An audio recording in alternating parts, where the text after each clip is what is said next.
Good morning. Thank you for the music, Sander. Welcome to Westside Unitarian Universalist Church. My name is Ryan Moyers. My pronouns are he, him, his.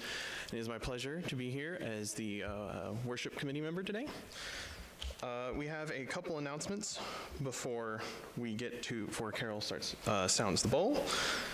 So a reminder of our Warm Hearts, our aging HVAC unit, way on that side of the building in the RE wing, and a more efficient and earth-friendly option. This is part of a goal by the Green Sanctuary Committee. We are at about $9,600 towards the goal, so woohoo. And you can donate multiple ways? Online, in your order of service, there is a QR code. You can give it to who? Raise your hand if you're the check receiver. There we go. Ann. Ann is the check receiver in the building. Or the box. Or the box in the, yep. Okay. In the memo, put HVAC. Yeah. All right, one more before that. So Lois Calhoun's Celebration of Life is this coming Saturday, November 22nd at 3 p.m. She is a founding Westside member. And there will be, if you'd like to provide help with setup or providing refreshments, please contact Ann, and there is a sign-up sheet in the back for finger foods or, bringing something to that. So thank you. Good morning, everyone. Good morning, everyone. That was great, awesome. It was a beautiful day. I'm happy to see you all. I've been away for a few days. If I haven't met you yet, or if you are with us virtually and we haven't yet had the privilege of meeting in person, I'm Reverend Carol Bodeau. I'm privileged to serve here as minister. My pronouns are she, her, and hers. So I'm going to give you the trigger warning for this service before we invite our bowl to sound. So we live in a time of great division. We live in a time when identity politics have become incredibly central to the way we live our lives. And we live in a time when particularly religious beliefs associated with political beliefs are alienating neighbors from neighbors. Our worship team this year is committed to helping us understand how we can be better neighbors in our homes, in this building, in our communities, and in the larger world. So the topic of today's service was chosen by Ellen Greenwood. Every year at the auction, we auction off what we call the auction service, one or two services where someone bids to have the ability to say, Carol, this is what you're going to preach about one day. And so Ellen chose as the topic, being better neighbors to our Christian neighbors in our community. So we are a diverse faith community. Unitarian Universalism includes people of all faith traditions.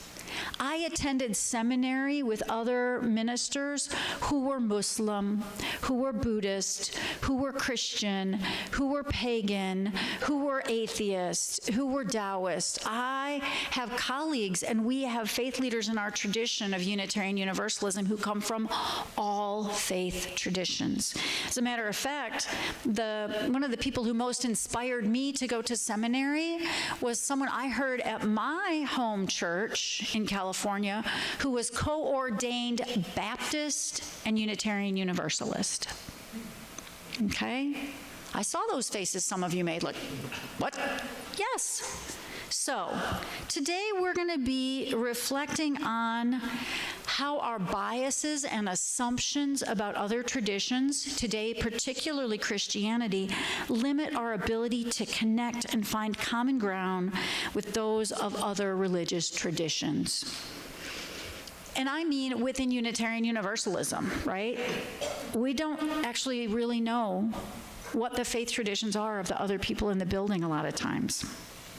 I know that many people in our congregations in the South have had traumatic experiences in religious contexts. a wide range of experiences in religious contexts. And some of the traumas that some people in Unitarian Universalist congregations have had are directly related to being raised in Christian environments that were used in ways that harmed them. So I want to give you specifically, if you are one of those people, this, we'll call it a trigger warning. We're going to sing songs today. We're going to read Bible passages today.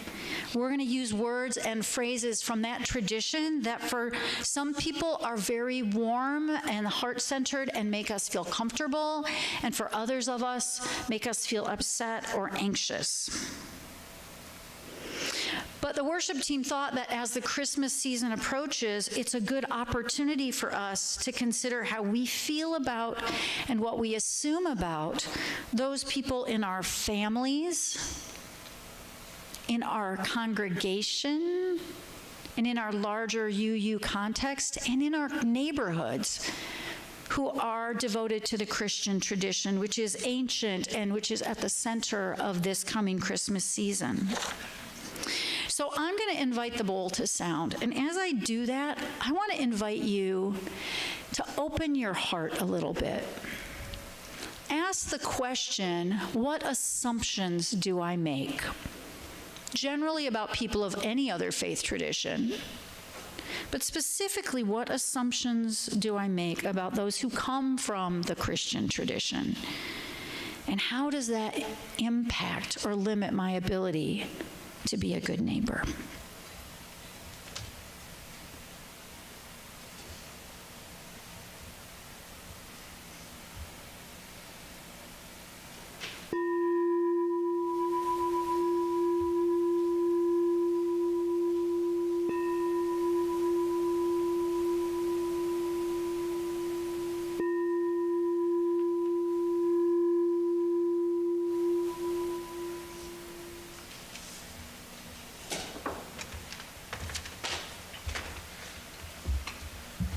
So today's chalice lighting is going to be one I'm sure quite a few of us might recognize. It will be part of the center of this service today. We are going to be reading, for our chalice reading, the Beatitudes from the book of Matthew. Blessed are the poor in spirit, for theirs is the kingdom of heaven. Blessed are they who mourn, for they shall be comforted. Blessed are the meek, for they shall inherit the earth. Blessed are they who hunger and thirst for righteousness, for they shall be satisfied. Blessed are the merciful, for they shall obtain mercy. Blessed are the pure of heart, for they shall see God. Blessed are the peacemakers, for they shall be called children of God. Blessed are they who are persecuted for the sake of righteousness, for theirs is the kingdom of heaven. And every week, everybody knows, we light a candle for concern and a candle for joy. A lot this year, we have said, man, there's so much. There's too much to name. There's too much to talk about. There's too much to focus on. So I'm going to have a little bit of a long-winded joy and concern this morning. So I read directly from a pamphlet from the Festival of Faith that had the Beatitudes on it, which Carol and I were at this last week. And for the concern, we're going to focus on the everything. At the Festival of Faiths, we heard a variety of speakers. We heard from Imam Ayman Suleiman, a Muslim chaplain in Cincinnati, Ohio, who was detained by ICE for 73 days this year, and how it shattered his sense of country and his belief, tested his faith, and many other things. We heard from Valerie Carr, who has been an activist for 20 years from the post-9/11 world for people in her community, and this year in LA, as we all know what is happening in LA. We heard from many people about the rise of authoritarianism in our country and the world and the dangers of it. However, that is a concern, a big concern. However, our candle for joy comes from that same place. These same people we heard speak, Imam Ayman, he talked about how despite the trials and tribulations he went through, the amount of outpouring he saw from the entire country, from fellow Muslims, from Jewish people, from Christians, from Buddhists, from atheists, from anyone, sending him letters saying, release them, release him, release all of them. it reinforced his belief that there is still love and community in the world. Valerie Carr talked about revolutionary love, as she called it, for she believes that one of the main ways we can break through the division is being open to this revolutionary love in a time where they want us to be separate and hate and push each other away. We heard from Bishop Avilio Minhavar Ayala, who spoke of, in terms of creating belonging in this world, in this country as it is now, to view borders both geographically and between us as people, not as walls, but as bridges to be crossed. And everyone there, hundreds of people, they were there in a spirit of love and making the world better. And we can look around at our community, we can look around the room, we see people here gathered in that belief. We've seen people at protests this year in our wider community. We can see them, they're local, but then we think, well, what about elsewhere? At the Festival of Faiths, everyone who was coming there with this spirit of love and compassion and making the world better was from across the country, from other countries, from Europe, from any country in Europe, from Canada, from South America, from California, from Maine. They were all there for that one collective reason, and that is a very big joy to remember that there are that many people out there that believe in that ideal. So, long-winded, but. Awesome. No. Ryan and I are both wearing shirts today that we got at the Festival of Faiths. Ryan's is from the Love Liberates, is from a couple years ago, and mine is from, I think, last year's, right? The other shirt that I got to match my Lotus shirt is another shirt that says, "No mud, no lotus." Right? Which is an Eastern philosophy. So the idea that people coming into their hearts, centering their choices and their actions and their words in love first is very powerful. It is the only antidote to hate. In a moment, we're going to light a special candle to show love for the families and in remembrance of people who have died this year because of hate. Every year on November 20th, we celebrate with the LGBTQIA+ community the Trans Day of Remembrance. And this is a day in the fall when we remember all those who died this year from gender or sexuality, particularly trans identity-based violence or injustice. And Morgan Ringelspaw is the one who first helped us start to practice this. And Morgan is going to read the names for us of the 58 people who have died so far this year for those reasons.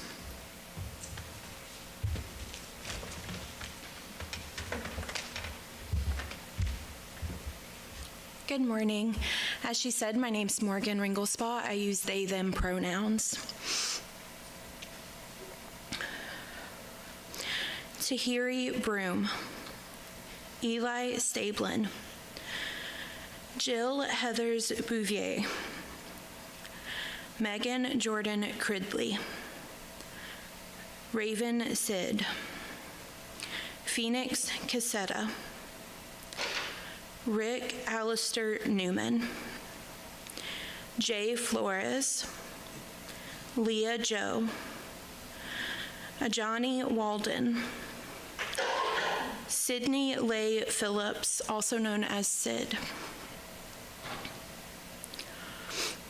The next name is actually unknown, which is somehow 20 times worse. Kenesha Chantel, also known as Coco. Kyla Jane Walker. Sir Lady Java. Apollo Moon. Relasia Wright. Roy Mora. Aziza Barnes, Mika Shabazz, Parker Savarese, Alyssa Ray Shoup, Sam Nordquist, Linda Beckera Moran, Caitlin Renetta Benoit, Katoria Banks, Nora Horwitz, Sunny Hopkins, Jax Gratton, Kelsey Alem, Bianca Castro Abejo, also known as Jiggly Caliente, which I think just shows how beautiful a soul that person had. Shai Paris Dupree, Michelle Kimira, Carmen Wells, Charlotte Fosgate, Tessa June, Hope Leica Youngblood, Laura Schuler, Emma Slaybach, Christina Hayes, Lily Dawn Harkins, Gabrielle Wynn, also known as Cam, JJ Godby, Kamora Woods, Artie Cassidy Beowulf Gibson, Dream Johnson, Blair A. Sawyer, Rosa Machuca, Onyx Cornish, Cassie Ray, also known as Kay Holmes, Luisa Riviera, Tiari Love Jackson, also known as Tori, Denise Chucker, Miss Major Griffin Gacy, Leah Smith, Cam Thompson, Irvania Johnson, Amiri Dior. At the end of the list, the site that Reverend Carol provided me with today has the words, "May their memories be a blessing for a revolution." I would also like to share that it is a cultural problem that leads to these deaths. And I want to also remember the children who are bullied relentlessly, including my own, to the point that they will not even admit how badly they are bullied for simply existing. All of the adults who want to live their lives as they are and are bullied relentlessly, harassed, beaten, and ultimately killed. Thank you.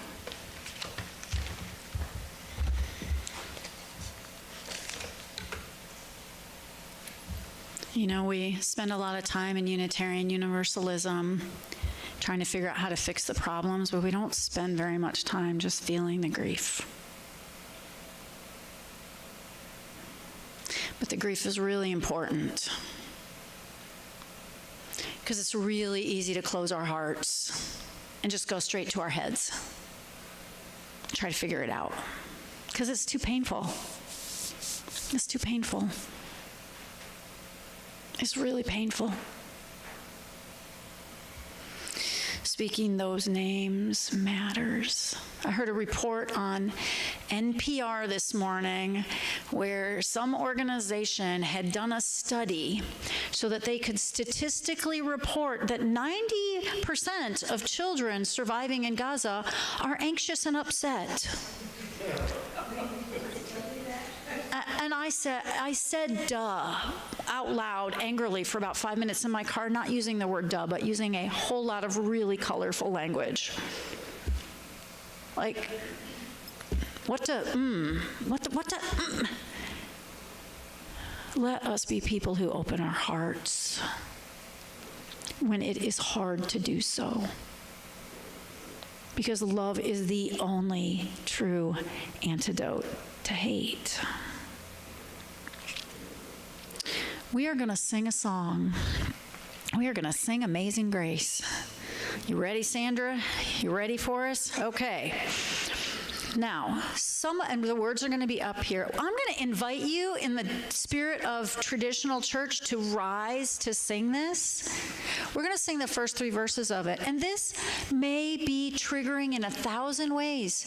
Maybe it'll trigger you in a way that's like brings warmth to your heart. Maybe it'll trigger you in a way that makes you think, oh man, why did she pick that? I did not even make it barely into the building until someone said, why are we singing Amazing Grace? We're singing it because it's important to look at the things that trigger us from the past so that we're not limited by those assumptions moving forward.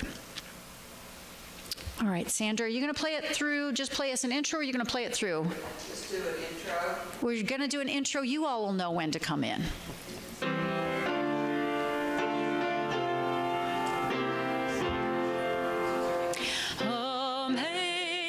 Amazing grace, how sweet the sound that saved a wretch like me. I once was lost, but now am found, was blind, but now I see. 'Twas grace that taught my heart to fear, and grace my fears relieved. How precious did that grace appear, the hour I first believed. Through many dangers, toils, and snares, I have already come.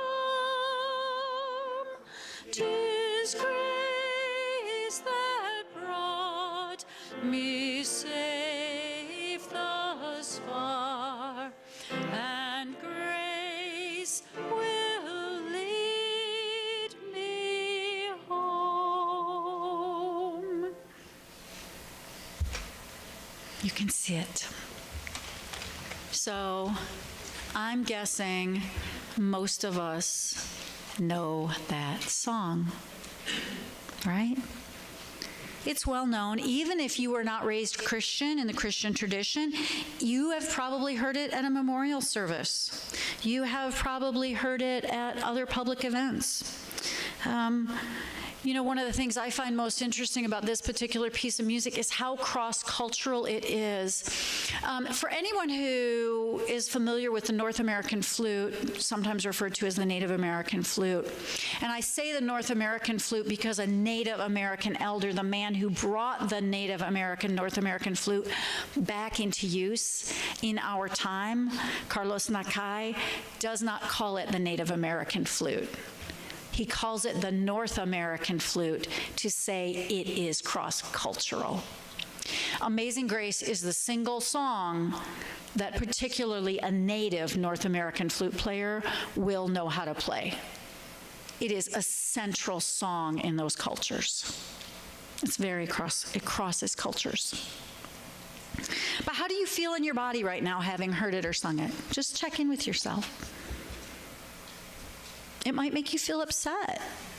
You might be having flashes or memories of experiences that were difficult. Or you might be feeling some kind of comfort from it. It may trigger an intellectual response, right? Thinking about it. I would rather think about what I think about it rather than take a breath and see if my stomach feels a little tighter or if my throat feels a little tight. The story of this song, many of us know it, but some of us do not. The song was written by a man, I believe his first name was John, his last name is Newton.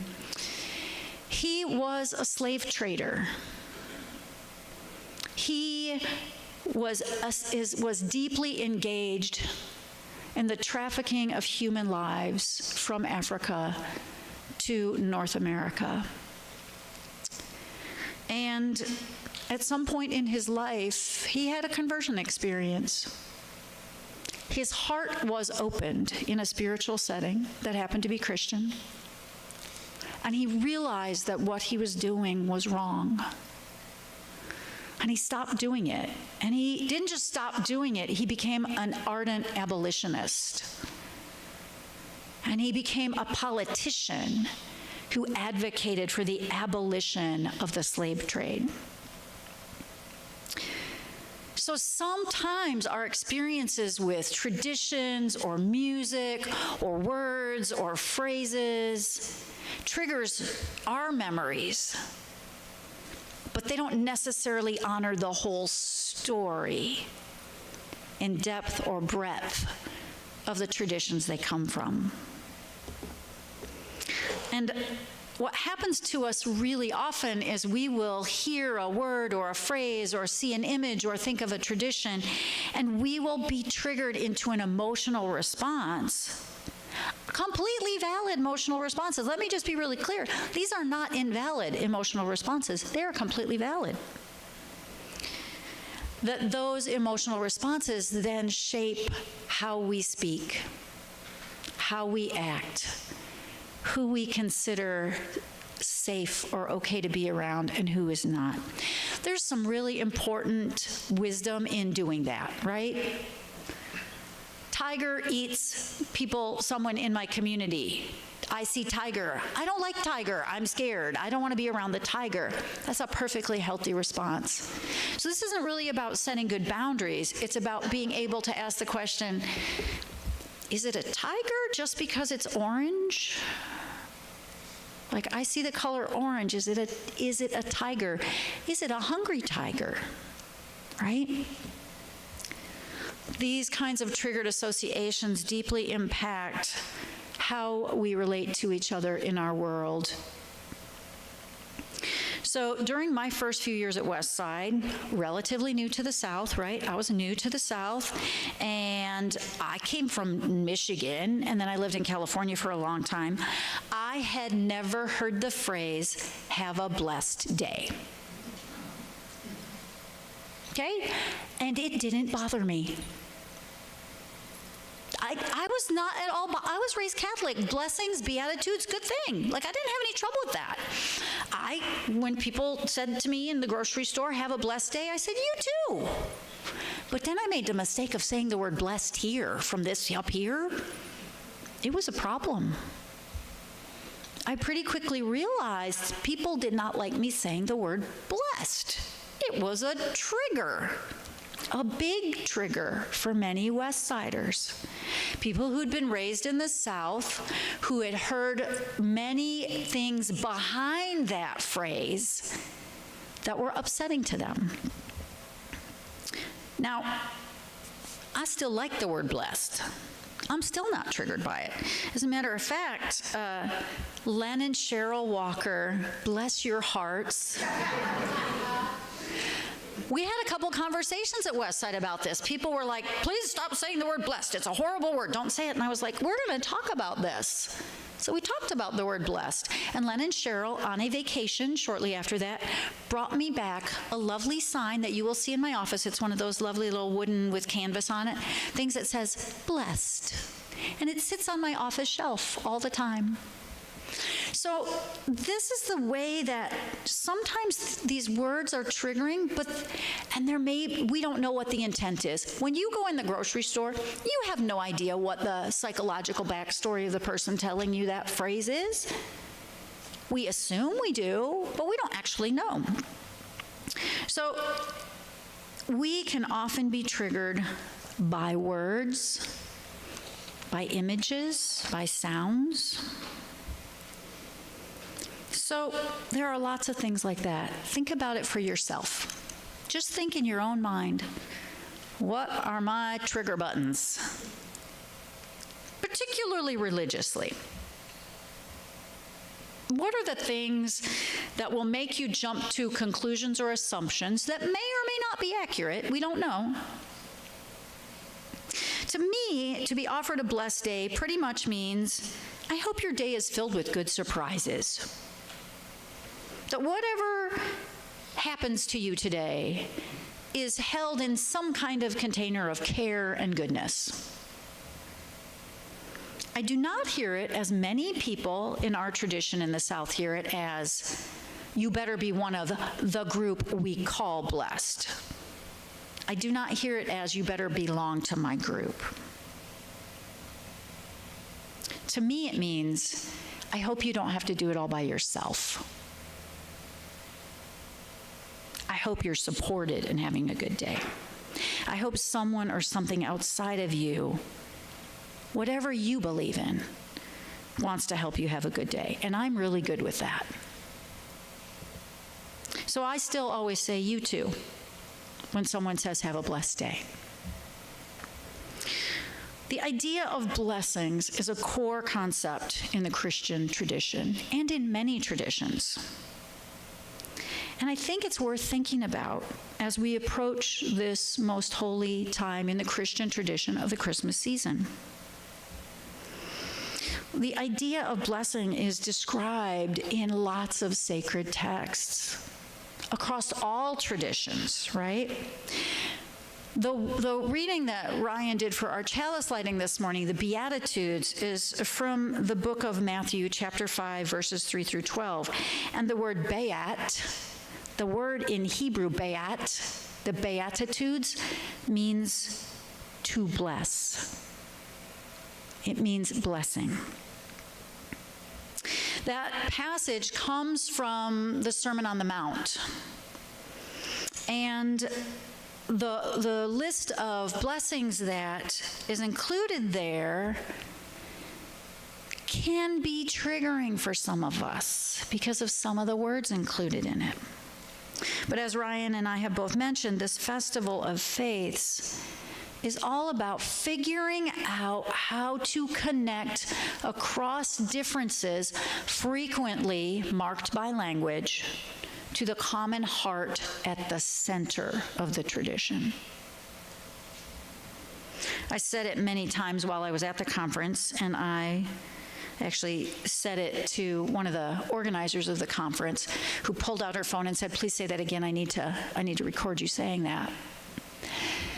I attend the Festival of Faiths every year, and I prioritize it as the conference I'm going to attend because it is a heart-centered justice conference. It is a conference that is all about looking at the contemporary struggles in our world and how to address them as justice advocates and activists from a place of heart. Not reactivity, not intellectual battling, but with open hearts, which we at Westside say is at the center of who we are. At the conference, this was put into practice, using difference as a bridge instead of as a wall. We heard music played by we heard classic Hindu vocalists, classically trained Hindu vocalists, jamming, singing with one of the drummers from Appalachian, which is this fusion Appalachian folk Latin mix band, right? And this classical Hindu singer was singing, right, in Sanskrit while they were jamming and drumming. You wouldn't imagine that, would you? Right? We listened to panels with Jewish rabbis, Sikh spiritual teachers, Muslim scholars, Catholic bishops, Buddhist leaders, including the head translator for His Holiness the Dalai Lama, people from many paths and many traditions, as they engaged in deep reflection on issues like immigration and ICE raids, white supremacy culture, economic inequality, government policies that lean very strongly into authoritarianism.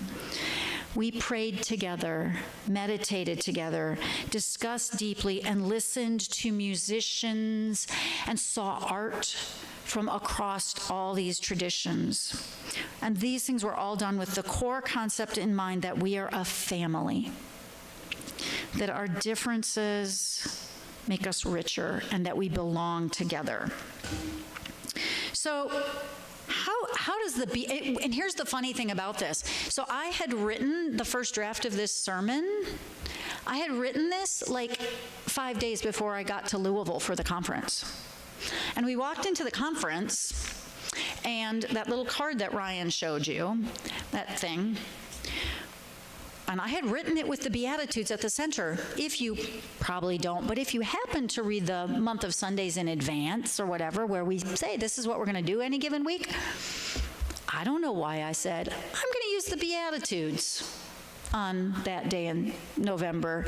And I had written about the Beatitudes, and we got to the conference, and there next to the conference booklet on the table where you picked up your schedule, and the booklet that listed all the presenters was the big card that said, these are the Beatitudes. Now, some of us in some traditions would say, about that. Interesting, or magical. There was some wonderful synchronicity in that.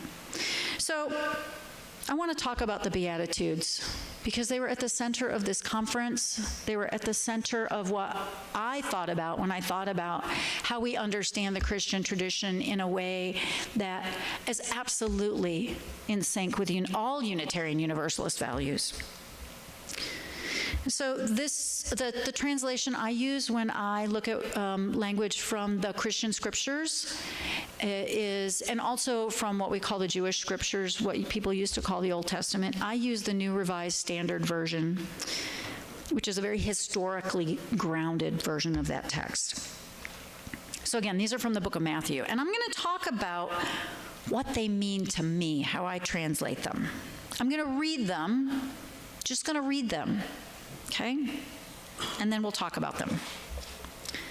Blessed are the poor in spirit, for theirs is the kingdom of heaven. Blessed are those who mourn, for they will be comforted. Blessed are the meek, for they will inherit the earth. Blessed are those who hunger and thirst for righteousness, for they will be filled. Blessed are the merciful, for they will receive mercy. Blessed are the pure in heart, for they will see God. Blessed are the peacemakers, for they will be called children of God. Blessed are those who are persecuted for the sake of righteousness, for theirs is the kingdom of heaven. Now, before we talk about them, before you get in your head, I want you to do a body check-in. Take a breath. Notice if hearing those made you tense up. If you're someone with some religious trauma, particularly trauma that came out of a Christian setting, hearing a Bible verse may be triggering for you. Check in with yourself. Practice good self-care. We do not resolve trauma by being mean to ourselves. So check in with yourself and take a few deep breaths. Maybe you're not triggered, but you still have associations. You're like, oh, that sounds like my grandmother. Oh, that sounds like whatever, somebody I remember that I have associations with. See where your mind goes when you hear those. For me, these words call up a certain kind of hopefulness. They don't make me upset. Though I know that many times even the most loving, generous, sacred language can be distorted for the purpose of exclusion and causing harm. That is true. It can happen. Here's how I translate those words. Blessed are the poor in spirit, for theirs is the kingdom of heaven. Now, here, how I translate that is, if you are feeling poor of spirit, beaten down, frustrated, or hopeless, know that comfort and good things can still come to you. There is possibility. Blessed are those who mourn, for they will be comforted. It means mourning doesn't last forever. Healing is possible in the presence of comfort. And it doesn't mean that comfort will come if certain requirements are fulfilled, right? It just means time and love can provide comfort. Blessed are the meek, for they will inherit the earth. Now, I know this one gets used in all sorts of abusive ways. right? Any kind of philosophical, political, or religious language can be used in abusive ways. And the point here is not that individual people always use sacred texts well, because they do not. A kitchen knife in the wrong hands is a bad thing, right? So blessed are the meek. To me, this is all about honoring those who are struggling, those who are not the rich and powerful, but the average people just trying to get by. That their lives matter too, and that their lives can be filled with blessings. To inherit the earth reads to me like the phrase you use, love, about the arc of the moral universe being long, but bending towards justice. Right? It doesn't have to be about a particular theology of going to heaven. It can just be that with love and comfort around, goodness can prevail. Blessed are those who hunger and thirst for righteousness, for they will be filled. Now that to me just seems like a blatant affirmation of justice work, right? To me that just sounds like hunger and thirst for righteousness. It's a good thing. Do it. Blessed are the merciful, for they will receive mercy.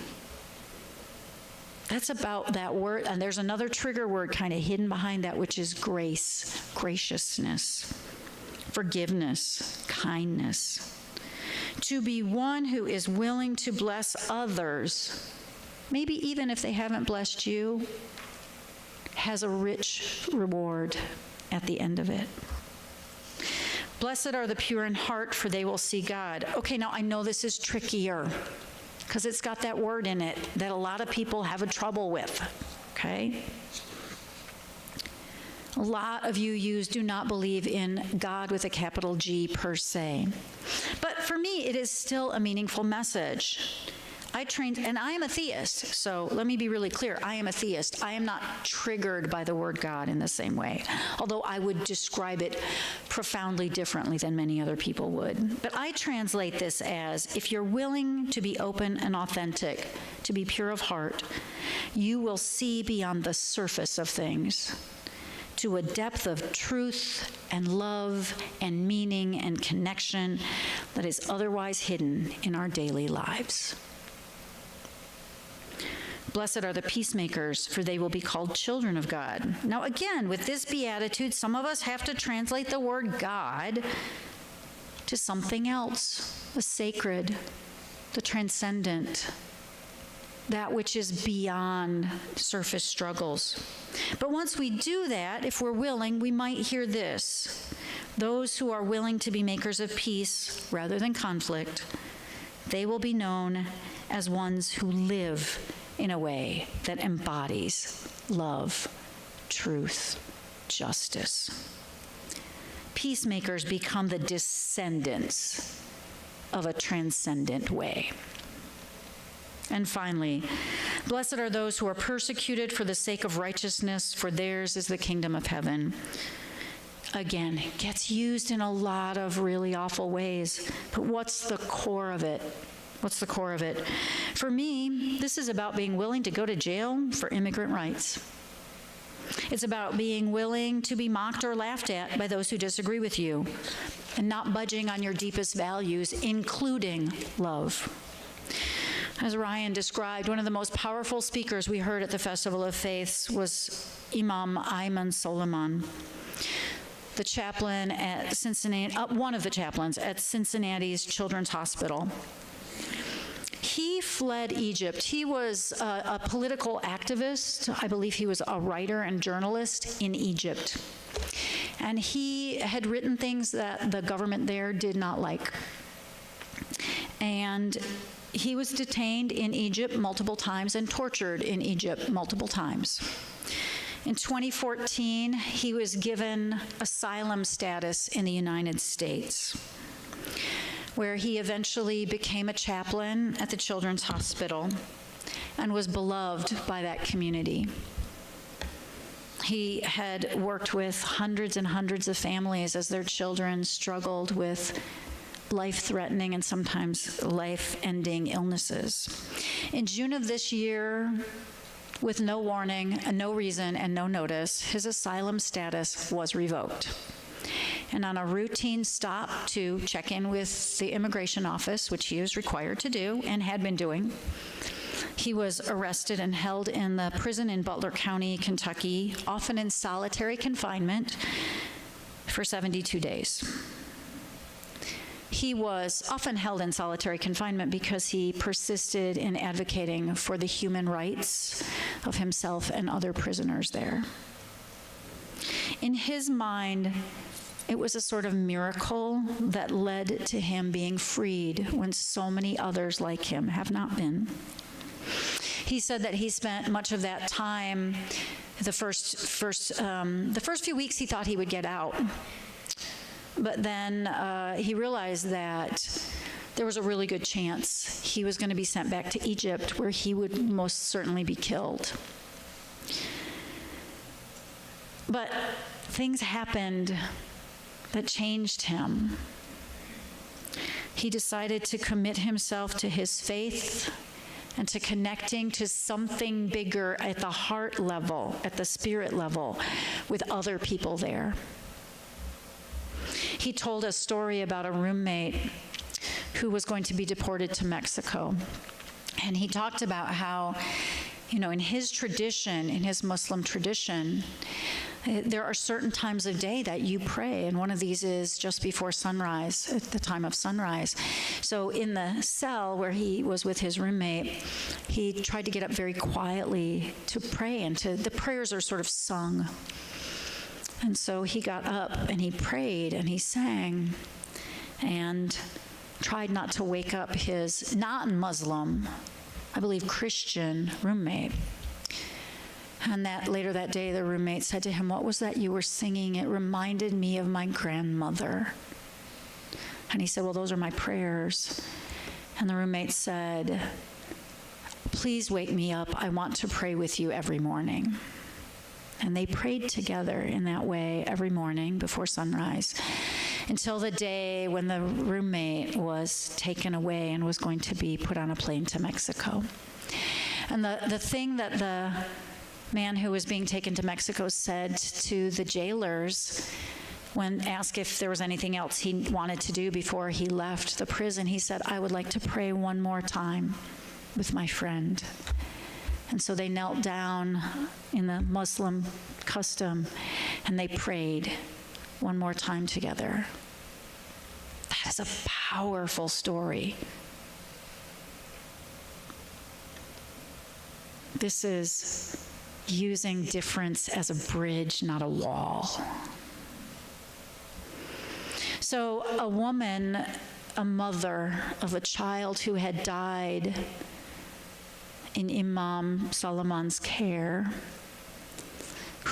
this mother and the family had been tended by him as a chaplain, happened to live on the same street as an Ohio senator. And she didn't mail the letter. Thousands of letters were mailed. Well, she didn't mail the letter. She walked over and put it on his porch, describing how this gentle, spiritual man had cared for her family as her child died.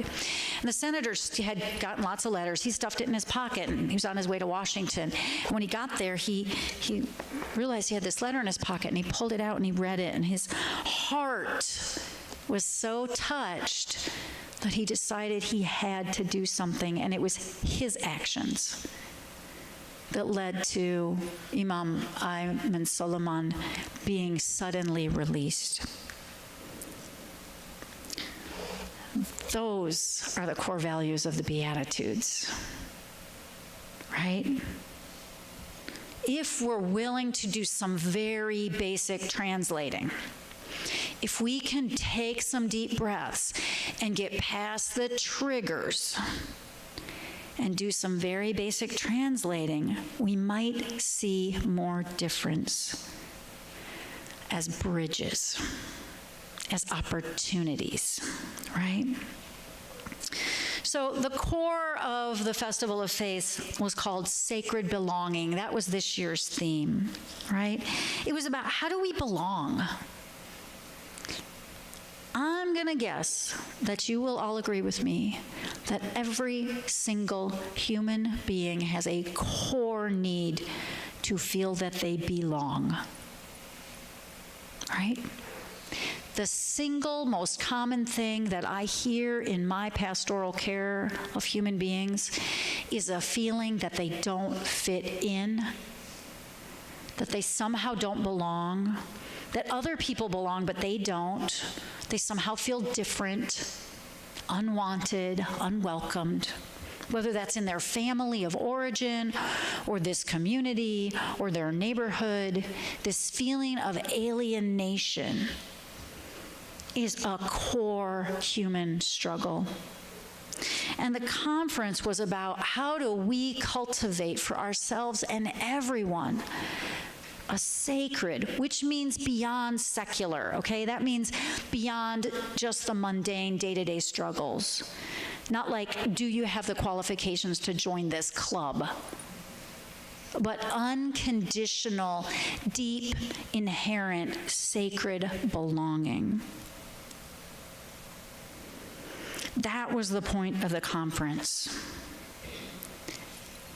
How do we do that? How do we cultivate that? How do we cultivate that for ourselves and others? One of the core messages of the conference is that we start by being uncomfortable.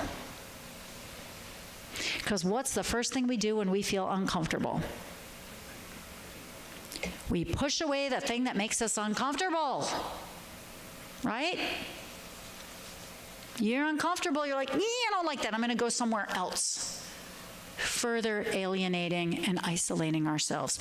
So the key practice, one of the key practices in building bridges is doing something different when we feel uncomfortable. Now, in one of the breakout discussion sessions, I had a conversation with some other people where I said, we need to think about what we mean when we say safe. How many of us have this idea that we really need to feel safe in a setting, right? We want to feel safe. But I said, we need to ask the question, what do we mean when we feel safe? Do we mean that I need to actually not be in danger of harm, like actual harm, or do we just mean I don't want to be uncomfortable? Safety is a tricky word. Another person at the conference responded to me by saying, "Yeah, it's kind of like who you let into your house. There's kitchen table safe. Like, who am I going to let all the way into my kitchen table to share a meal with me and have deep conversation? There's living room safe. Like, who am I willing to have in my living room? And there's front porch safe, and there's out on the street safe. Like, there are levels of safety. There are levels of closeness, which are important to monitor and be aware of. Another story that we heard, and Ryan mentioned Valerie Carr. Valerie Carr, and I want to just highlight for you that some of you may not know this. That last name, K-A-U-R, is a religious identifier. A woman who has the last name Carr, K-A-U-R, is almost certainly someone of the Sikh tradition, because that is a collective identifier for those people. So Valerie Carr is a Sikh religious leader and activist. And the story she told, and she showed pictures of this. If you go on her website, you can see pictures of this. She used to be a real active activist, right? Blessed are those who take risks for the sake of righteousness. She used to be an activist, but she has small kids now, and she was like, I can't do that anymore. And then the ICE raids started in LA. She was like, I'm going to have to do this, because my kids need a mom who's courageous and who speaks the truth. So she went to a protest, the first day of the protest, and she was in the front of the line with other religious leaders. And one of her Christian colleagues said, "You need to lead a prayer," and shoved her forward. That colleague was also at the conference. And she was like, okay, I'll lead the prayer. But in that tradition, she covered her head, as she would to lead a prayer. She covered her head. And she closed her eyes, and she prayed in her tradition. And when she opened her eyes, the line of militant defenders had stepped all the way forward to her, as if she were a threat, praying. The baton was at her chest. How are you feeling right now? Scared, angry. Of course she felt those things. She was pretty darn uncomfortable. She had to ask the question, what level of safety am I dealing with here? What level of risk is it? But she came back the next day. And again, she was at the front. And this time she brought flowers with her, because she is the founder of Revolutionary Love, which is a movement about meeting difference with love, courageous, radical love. She brought flowers with her. And that day, on the second day, she placed flowers at the feet of the arm. There's pictures of it on our website. And after the protest was over, she's hilarious telling this story. She said that the National Guardsman with the flowers at his feet said, "Ma'am, come here." Now, how are you going to react if that happens? Well, either you're going to run out of fear, you're going to either go towards or away in fear, right? You're going to have an emotional reaction. She took a deep breath, and she did. She walked up to him, and he stuck out his hand, and he said, "Thank you, ma'am." And she said, "What do I?" She said, she stood there thinking, "What do I do? Do I take his hand or don't I take his hand?" And she took his hand. And then after that, all the protesters took flowers. It created a movement. So her new book is about the radical act of opening our hearts in love and choosing to see the human being on the other side of the bridge. This is powerful stuff. And yes, we have to assess our safety, our physical, material safety. And yes, we have to set good boundaries. But we don't have to do it nearly so much as we think we do. We do not have to do it nearly so much as we think we do. We have the ability to actually practice open hearts and open minds. We do not have to assume that a person's religious affiliation means they want to do us harm. We do not have to assume that our Christian neighbors or our Muslim neighbors or our pagan neighbors or our Jewish neighbors are neighbors of any religious, and I would add political affiliation. We do not have to assume that they want to do us harm and that they are more different than like us. We certainly can ask that question, and we certainly have to do careful discernment, absolutely, but we don't have to start with that assumption. This theme from the Festival of Sacred Belonging was about our ability to choose to seek common humanity. And here's the catch, right?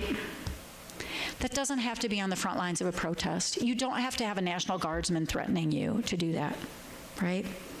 That can happen in your living room, with a family member, a neighbor, a friend you've been friends with since high school who now you're not sure you want to be friends with anymore, right? It is somewhat risky but profoundly transformative work. And in Valerie Carr's words, the only antidote to authoritarianism is love. Because authoritarianism is rooted in separation.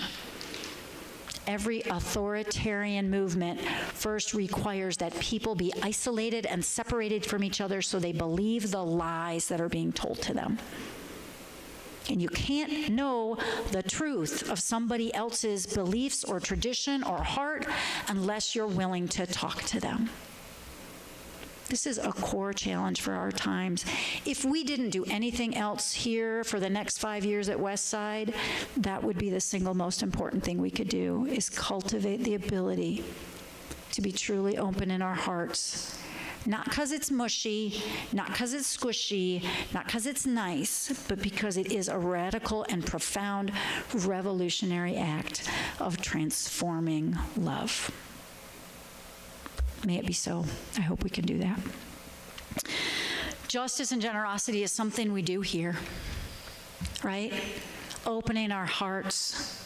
So I want to remind you, next week we're going to be hearing from Mobile Meals. And we're going to be hearing about the work they're doing and have some opportunities to do some work with them. We're going to be hearing in the next couple of weeks about the ways we can support Family Promise during this sacred holiday season. There's a lot going on, right? Our commitment to justice and generosity is relational and heart-centered, so I invite you to find ways into that. The other thing we're going to do before we end today is we're going to take some time to just share joys and concerns in this room, in this congregation, in this building. So Ryan's going to light candles, and I'm going to have the microphone. If you have something that's in your heart or mind that you need to share in the open heart of this congregation, I invite you to come forward, either a joy or a challenge, whatever's going on for you. I invite you to come forward. Just say your name and let us know what's going on for you.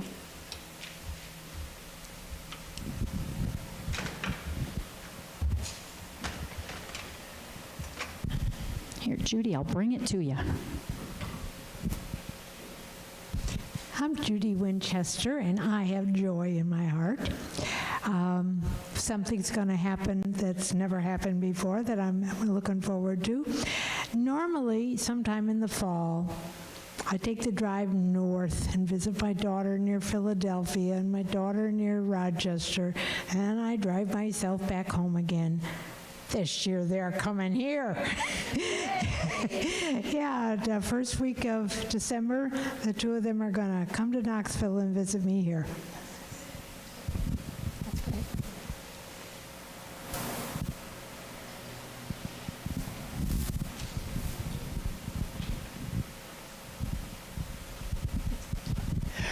Well, for those of you who don't know me, I'm Ellen Greenwood, and I want to light a candle this morning and just thank Reverend Carol and Ryan for this service.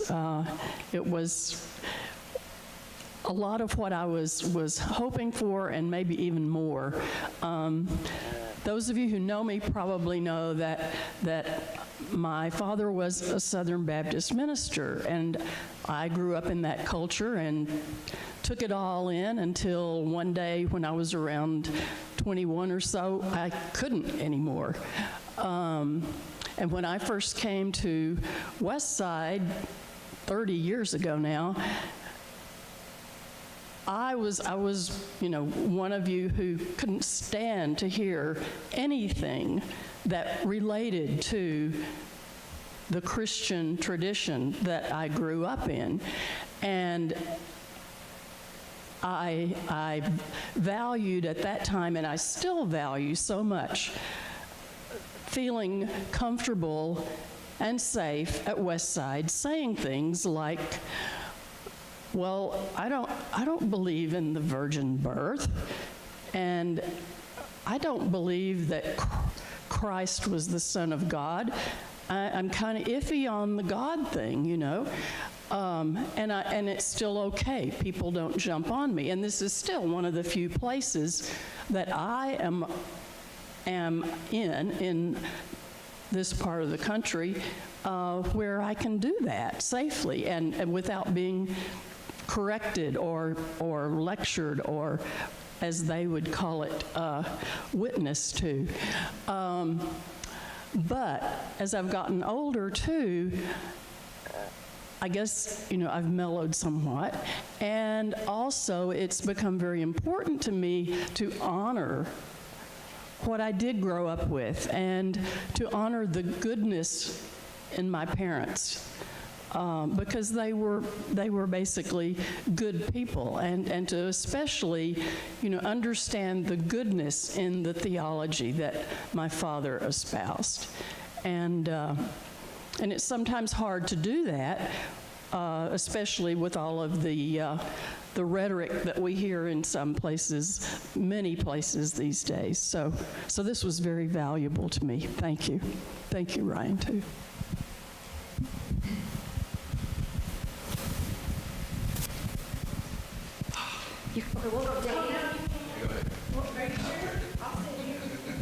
See how courteous everyone is? Okay, Dave first, then Bridget, then Curtis. My name's Dave Goforth, if you don't know me, and I was married to Elizabeth Corbett for the last 23 years, and hate to say it, but she passed on November 5th, and we hope to have a memorial service. It's not set in stone yet, but December 13th after church, 14th, on Sunday after the church service in the afternoon. And if you didn't know my wife, she was a big runner and triathlete. And I'll put in a plug for her, kind of. I'm going to be running the Turkey Trot race up here in Turkey Creek. And we've got some badges made up with her picture on it, and the team's name is Remembering Elizabeth.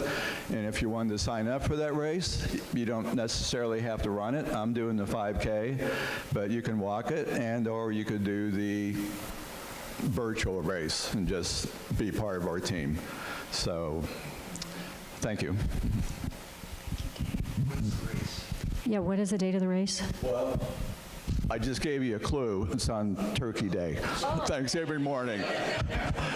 It's in the morning up here in Turkey Creek. It's a pretty big race, so they go in waves and stuff, so you don't all start together. You just, when you cross the start line, and we don't all run it together. I mean, we'll all stand together, hopefully, with our badges on and stuff, and then we run our own pace. And there's really nice prizes if you can get into the top 3. The ceramic mugs they offer are made in Lenore City at a ceramic shop there. It's not something from China. Nice. I mean, I think we were all like Turkey Creek turkey and didn't make the connection to Turkey Day. My name's Bridget, and I had some health issues. I have fibromyalgia, which I'm glad I know what I have now. And then yesterday, I took a certification test, which I was super stressed out about, and I passed that, and that's my, look, see, praise is still in my system. So that was my praise. Like, I always forget what this is called. Like, I always call it praise, but see, I'm not wounded by that. But anyway, so I'm super happy that I passed that test. I'm so thankful and all the things for that. Awesome. I just want to say, I want to light a candle for Bridget from me, for making it through the service, and just saying the thing that doesn't trigger you. That praise doesn't trigger you. And Beatitudes, awesome. That's awesome. And we're really happy to hear that your health, that you've got some answers and that you passed. Yay! And okay, Suzanne and then Curtis. I'll come back to you. Okay. I'm Suzanne Molnar, and this is a virtual candle of joy and concern. My husband, David, had surgery to hopefully repair a hole which otherwise would have made him blind in that eye, but at this point, he's not thoroughly sighted, to put it mildly.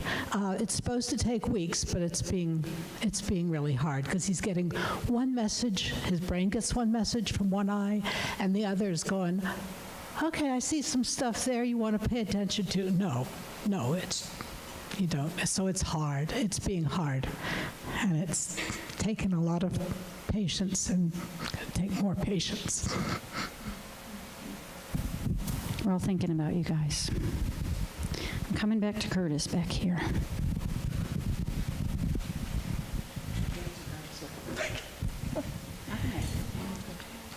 This is for Diane B., who's with us virtually, and she says, my cousin and close friend Heather died suddenly Friday.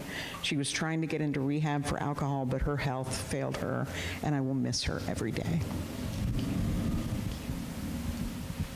Coming over this way to Lynn. For those of you who don't know, Richard Litch is in the hospital. I believe he's supposed to have a stent put in, and he should be home in a few days, but you can keep him in your thoughts. Come in. Thank you. I want to thank Carol for her beautiful, I call it a sermon, but I don't know. Yeah, we call it. Okay, good. Yeah. I'm new to your church. I'll come in and out and go places and come when I can. You hit a lot of nerves, but on the way here, I live about 45 minutes away. And my prayer today was my name is Kate, by the way, but as I was driving here, 3 or 4 things come to mind. One was God speaks to me through my dreams in the past and then sometimes through other people.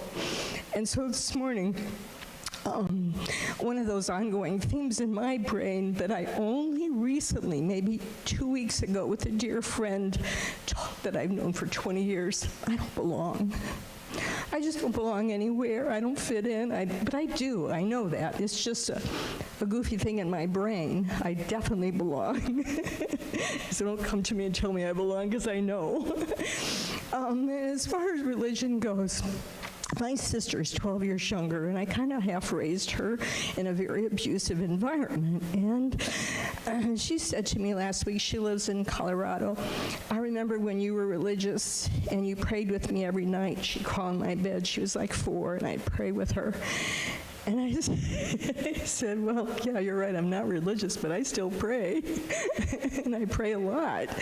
And I pray for other people in my family. One daughter has cancer, and another one has some very serious,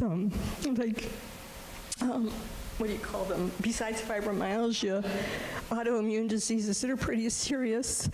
And but I found this morning's sermon was so perfect for me. I want to read that lady's book. My daughter, the other daughter, the one with cancer, she's very politically motivated to send 20 emails out a day to people I'm not on her thread because I know what's going on out there and I don't want to read it constantly. But she and I decided to start a book club together, mom-daughter book club, and the book that she decided maybe we should read, and I said, okay, was Church and Hate. And it's a book out there right now, and it might be an all right book.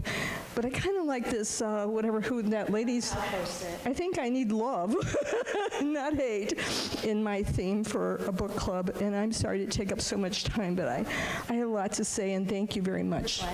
We're glad you have a lot to say. Anybody else? Morgan.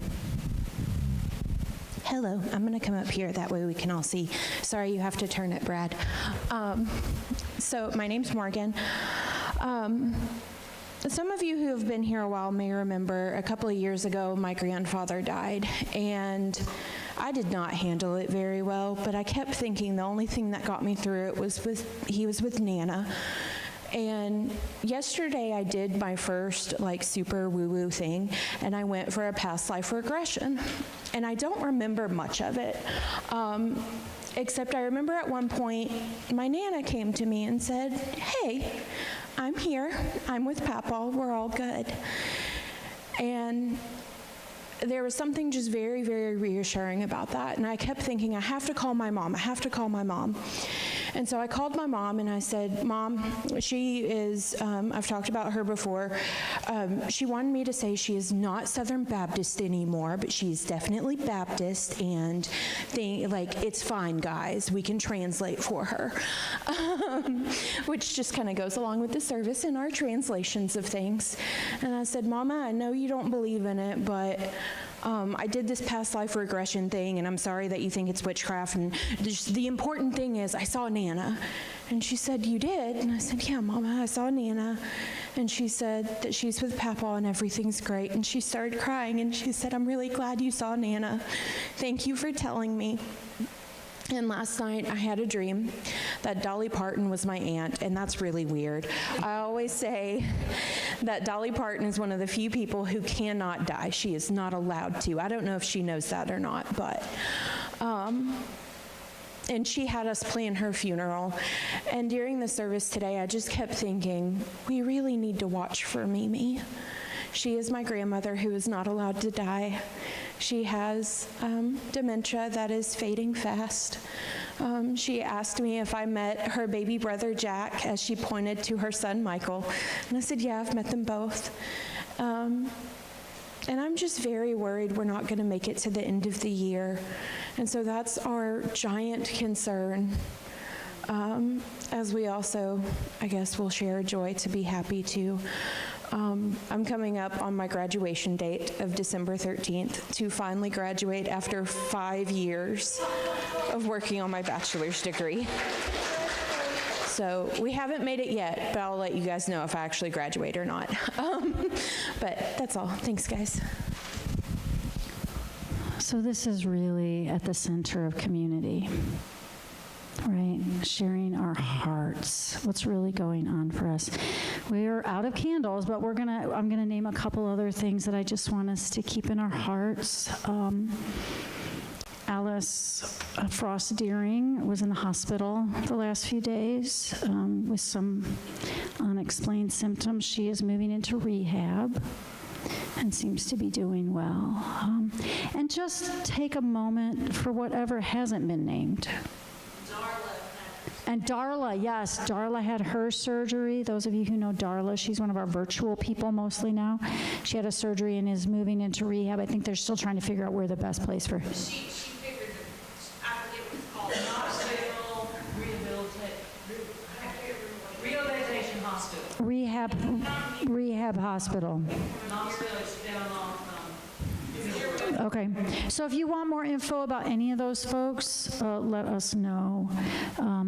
But I know that there's a lot of things that are in our hearts and minds that we haven't said out loud.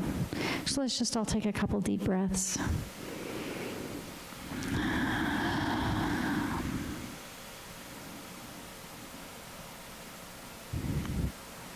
I know that it can be hard to go out there with your heart open. I know that. It's hard to go out there with your heart open because there are a lot of people out there who don't have their hearts open. Let's be courageous about it, though, because what I've discovered is that when we keep our hearts open, it may take a little bit, but it's a little bit like the water drip, drip, dripping on the Grand Canyon, right? Sometimes if you just keep your heart open, somebody else will eventually open theirs too. We are going to sing one more song that you may have warm, fuzzy feelings about, or you may be like, are you serious? Now, your are you serious may be like, really? That's like a third grade song. Or it may be like, oh, do we have to say that? But you know it. We're going to do it a cappella. We're going to stand up for it. Here's the deal. So the words are kumbaya, my Lord, kumbaya, right? The first verse is someone's singing kumbaya, then someone's crying, then someone's praying. Oh Lord, kumbaya. Here's some translation suggestions for you. You don't have to say Lord if it bugs you. Say love, because that's what it means. Right? Kumbaya, this song comes from the Gullah Geechee tradition, which is descendants of enslaved Africans living in the Sea Islands. The song was recorded by an ethno-musician, an archaeo-musician on wax rolls, and I believe it was in the Smithsonian. And Pete Seeger found it 40 or 50 years later and started singing it and performing it. Kumbaya is short for come on by. Come on by, oh Lord, come on by, right? So, and when we get to praying, you don't even have to think of it as praying to a God. You can think of it as reaching out for something bigger to help and support us, which could be community. I like to think of the Kumbaya call in this song as us calling to each other. Maybe we are the ones who need to come on by. So, can I get some choir helpers? Ellen, Chris, anybody, come on up here. Brave Radical Love, you can do it. We're going to sing Kumbaya, then we're going to sing someone's singing, then someone's crying, then someone's praying, okay? Y'all sing with us. Kumbaya, my Lord, Kumbaya, Kumbaya, my Lord, Kumbaya, Kumbaya.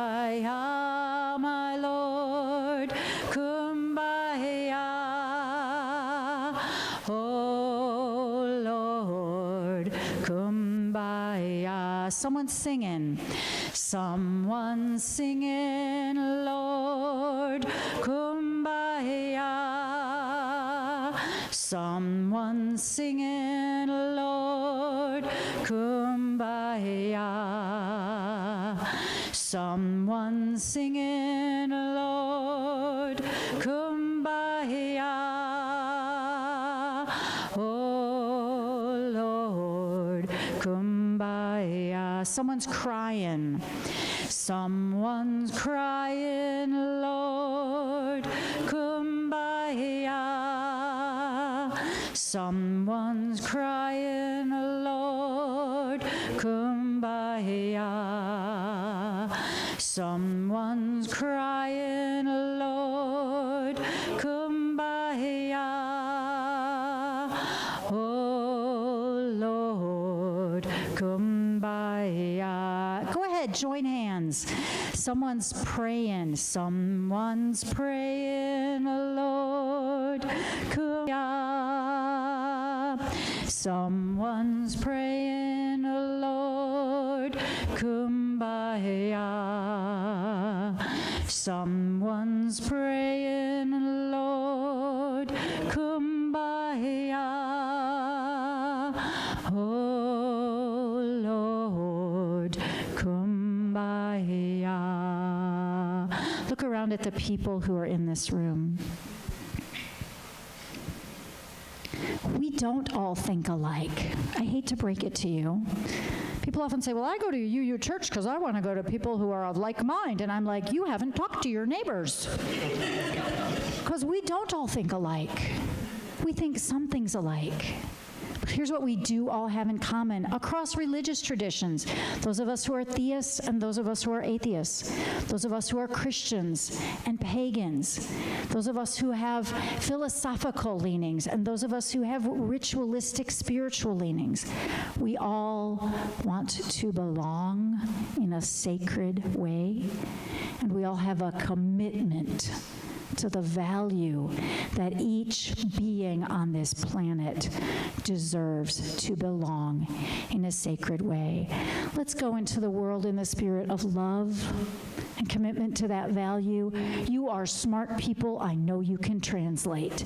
May it be so. Go in peace, passion, and love.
you.